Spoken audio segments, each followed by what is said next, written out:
अध्यापक छात्रों से, अगर न्यूटन पेड़ के नीचे नहीं बैठते और उनके सिर के ऊपर सेब नहीं गिरता तो गुरुत्वाकर्षण का सिद्धांत हमें कैसे पता चलता? छात्र: सर बिल्कुल सही कहा आपने।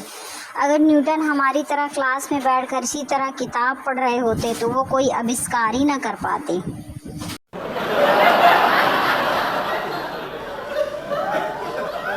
बीवी जी, लड़कों का कॉमन सेंस बिल्कुल जीरो होता है। पति: कैसे बीवी? अब देखो ना, जेंट्स टॉयलेट में लिख कर आएंगे सालू आई लव यू कब, अब क्या सालू पढ़ने आएगी? बेवकूफ लड़के।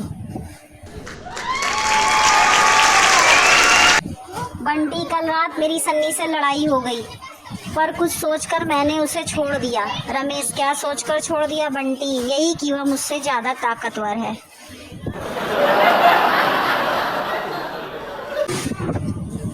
अगर आज कोई तुम्हारे पास आए और कहे कि तुम बहुत हैंडसम हो, बहुत होशियार हो और तुम्हारा स्टाइल भी एकदम मस्त है, तो एक थप्पड़ लगाना, पूछना कि उसकी हिम्मत कैसे हुई तुम्हारे साथ मजाक करने की। अगर प्यार में पैसे की अहमियत नहीं होती तो हर कहानी में लड़की के ख्वाब में कोई राजकुमार ही क्यों होता? कभी सुना है कि लड़की कहती है कि मेरे सपनों का मोची बारात लेकर आएगा? आजकल की दुनिया में शरीफ, सच्चे और प्यारे दोस्त मिलना बहुत ही मुश्किल है। मैं खुद हैरान हूँ कि तुम लोगों ने मुझे ढूंढ कैसे लिया।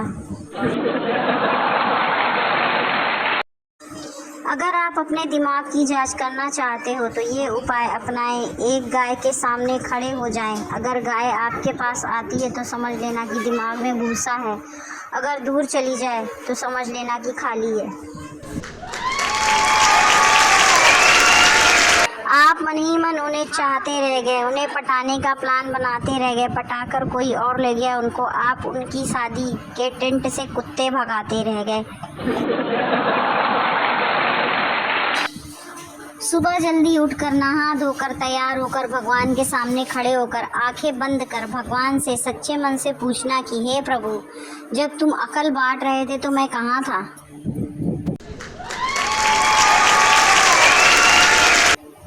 वो बेचारा घंटे भर टॉयलेट में बैठा रहता और एक लोटा पानी मांगता रहा, लेकिन किसी ने नहीं दिया, क्योंकि वो रोज घर में डायलॉग मारा करता था, मुझ पर एक एहसान करना कि मुझ पर कभी कोई एहसान मत करना।